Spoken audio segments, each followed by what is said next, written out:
Namaskar and welcome to class. I am Presha. Today we will learn Padmasana. We will learn this pose step by step with comfort and ease.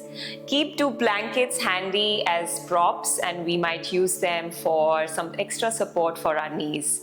So let's begin.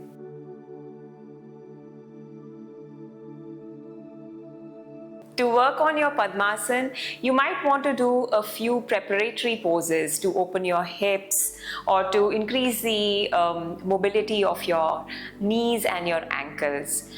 For that, you can practice Baddha Asana, which looks like this. That is the soles of your feet together, and you sit tall and you can catch your toes. And again, you can either work on a little dynamic movement, so you can flap your knees up and down. You can also lengthen through your back as you inhale and exhale. You can hinge forward at your hips and then remain there for a couple of breaths. So this is one of the preparatory poses for Padmasana, but we'll go ahead with learning how to do the pose directly. So for that, come with extending your legs straight out. Now conventionally, this pose is also taught with Dandasana, which is extending the legs forward, and how you sit in Dandasana, which is flexing the feet so your toes are pointing up. If I had to show it to you from this profile, this is how Dandasana looks like. So in a lot of conventional method of teaching, this is how it is taught, and there is nothing wrong in it, but personally I like to not go ahead with this pose to get into Padmasana. I feel that this kind of constricts and doesn't create space for the hips to come into Padmasana. So what we'll do instead is we're going to come in extension with the legs. Just keep the legs a little wide actually. And then instead of pointing your toes up and keeping this neutral position, you're going to actually externally rotate. So you're going to turn your thighs. You can see my feet have turned out, my thighs have turned out, my hips have turned out. So externally rotate your hips and your legs, your thighs. Once you're there, this is going to make it very easy for you, comparatively easier for you to get into this pose. So let's start with now first bending into the right knee.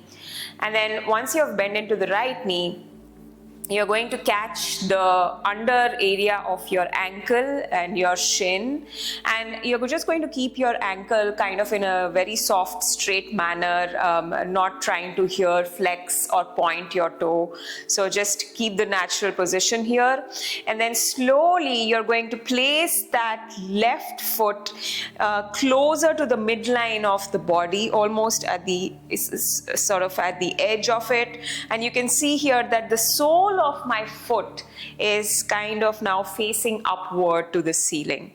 Now since this leg is already in an externally rotated position, it's going to get pretty easy for me to get that leg in as well. However, just to show it to you, if my leg was straight, and this would have kind of put a lot of pressure into my thigh with my right foot, and I wouldn't have been able to easily bend into that knee and get the foot for a full Padmasana. So instead, let's go back to where we were. So external rotation in that left leg, and now let's the same way bend into that left knee, catch from the underside, under area of your ankle and your shin. Again, keeping a straight ankle here, and gently place that left foot closer to your pelvis, closer to your navel. And again, both the soles of the feet are facing upward.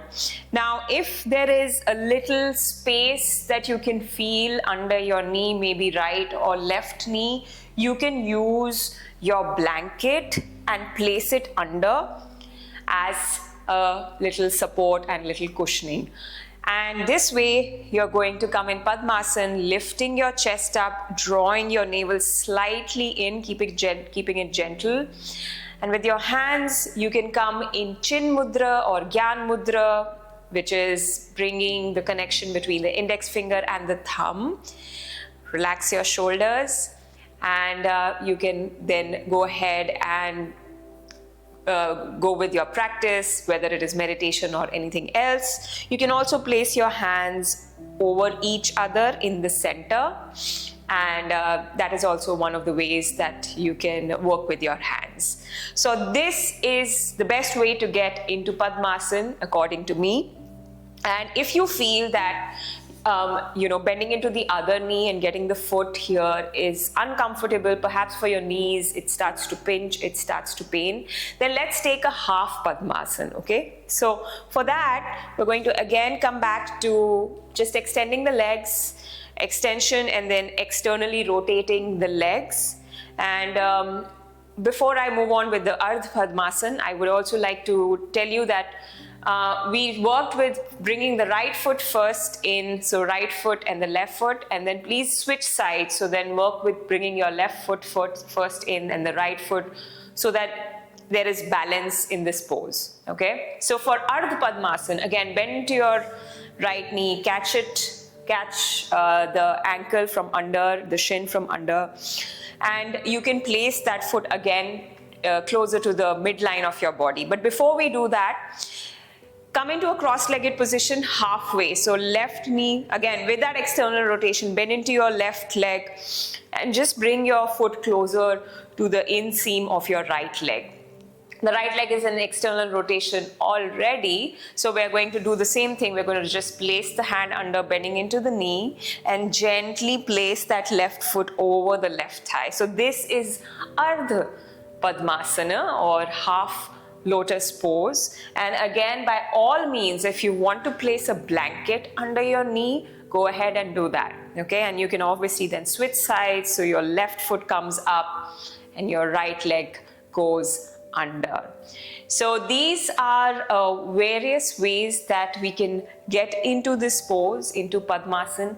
Great pose to practice for meditation and otherwise during your regular yoga class. But just know that it doesn't need to be a pose which gives you discomfort. If it is giving you discomfort in your knees or your hips, because it does need a lot of knee mobility and opening of the hips. So if there is any such restriction, please come out of the pose, go into half Padmasana, or just come into a cross-legged position like this. Everything works if you feel settled and at ease in a pose. If not, then that is not yoga. All right, I'll see you again in another class. Until then, take care. Om Shanti.